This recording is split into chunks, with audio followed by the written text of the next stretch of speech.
ప్రధాని నరేంద్ర మోదీ దళితులకు ఇచ్చిన వర్గీకరణ హామీని చూసి బీజేపీలో చేరినట్లు తెలిపారు బీఆర్ఎస్ మాజీ ఎమ్మెల్యే ఆరూరి రమేష్. బీజేపీ ఏ పని అప్పగించినా శక్తి వంచన లేకుండా పూర్తి చేస్తానన్నారు. అయితే ఢిల్లీ లిక్కర్ కేసులో కవిత అరెస్టు బాధాకరమన్నారు. కేంద్ర మంత్రి కిషన్ రెడ్డి సమక్షంలో బీజేపీలో చేరిన ఆరూరి రమేష్తో మా ప్రతినిధి రవిచంద్ర ఫేస్ టు ఫేస్.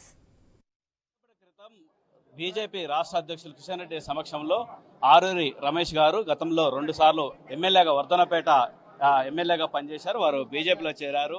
ఎలా అనిపిస్తుంది బీజేపీలోకి వచ్చినాక? సంతోషంగా ఉంది.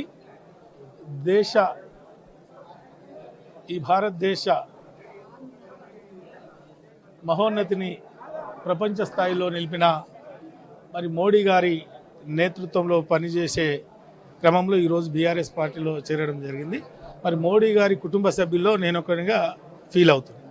జనరల్గా చాలా రోజులు పడుతుంది, అంటే ఈ పార్టీలో కొన్ని సాంప్రదాయాలు ఉంటాయి అన్ని. మొదటి రోజే మీరు జై శ్రీరామ్ అనటం, మోడీ ఇవంతా తొందరనే వంట పట్టించుకున్నట్టు అంటే జరుగుతున్న ఆ పార్టీ విధానం తెలుసు కదా, అందుకనే మరి అదే నినాదంతో మరి ముందుకు రావడం జరిగింది. ముఖ్యంగా బీజేపీలో చేరడం మా జాతి ఆకాంక్ష, 30 సంవత్సరాల ఆకాంక్ష.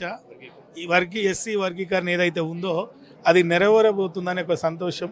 మరి దాన్ని నెరవేర్చుకోవాలి, అది మోడీ గారితో సాధ్యమని నేను నమ్మాను. మరి అనేక అంశాలు ఈరోజు వరంగల్లో గిరిజన యూనివర్సిటీ కావచ్చు, రామ మందిర నిర్మాణం కావచ్చు, మరి పేద బడుగు బలహీన వర్గాలను అట్టడుగు వర్గాలకు ఈరోజు మరి 25 కోట్ల మంది అట్టడుగు వర్గాలకు సహాయ సహకారాలు అందించే కార్యక్రమం కావచ్చు.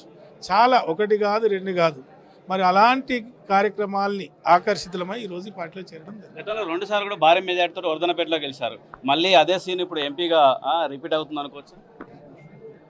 ఎంపీగా అవకాశం వస్తే 100% రిపీట్ అవుతుంది. మీరు చేరిందే ఎంపీ టికెట్ కోసం అనేది అంత లోకం జగమెరిగిన సత్యం కదా. అదేం లేదు. అంటే మీరు మెసేజ్ కూడా ఇవ్వాలి, ఎందుకంటే ఎన్నికల దగ్గరకు వచ్చినాయి, నోటిఫికేషన్ వచ్చేసింది. మెసేజ్ కూడా ఇవ్వాలి, ఎందుకంటే మీ నియోజకవర్గం ఎంపీ నియోజకవర్గం అంటే లోక్సభ నియోజకవర్గం ఓటర్లకు కూడా మెసేజ్ ఇవ్వాలి. చెప్పండి.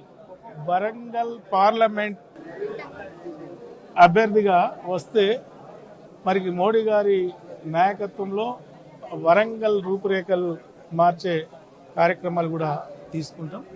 మరి ఒక ప్లాన్ ఆఫ్ యాక్షన్తో ముందుకు పోతాం. దాంతోపాటు మొన్నటికి మీ హైడ్రామా అంటే బీఆర్ఎస్లో నుంచి బయటికి రావటం, వాళ్ళు అతుగుంజటం అంతా ఒక విధంగా చూస్తుంటే గమ్మత్ కనిపించింది. మీరే ఆ విధంగా అంటే ఏం చెప్పారు? కేసీఆర్ ఏమి హామీ ఇచ్చారు? బయటికి ఎందుకు వచ్చారు? ఏంటి?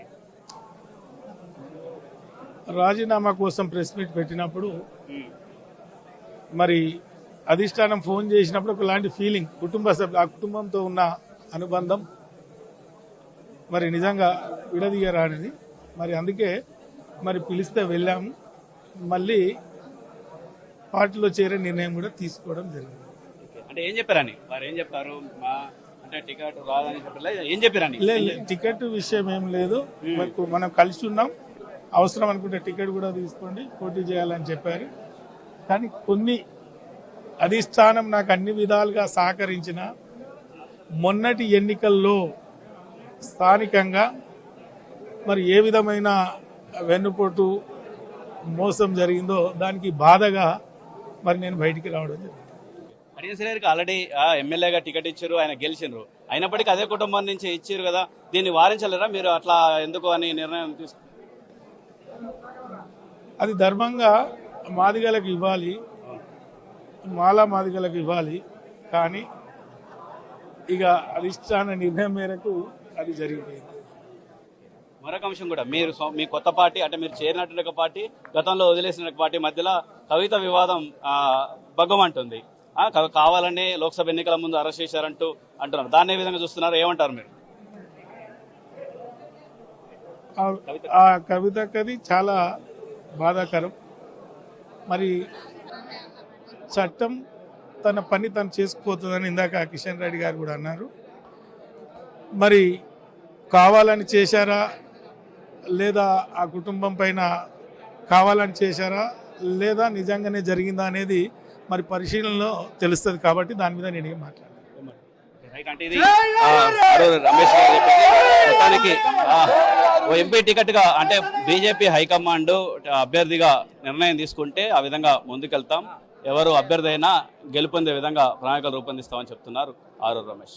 Camera person Karthik, Ravichandra news, Hyderabad.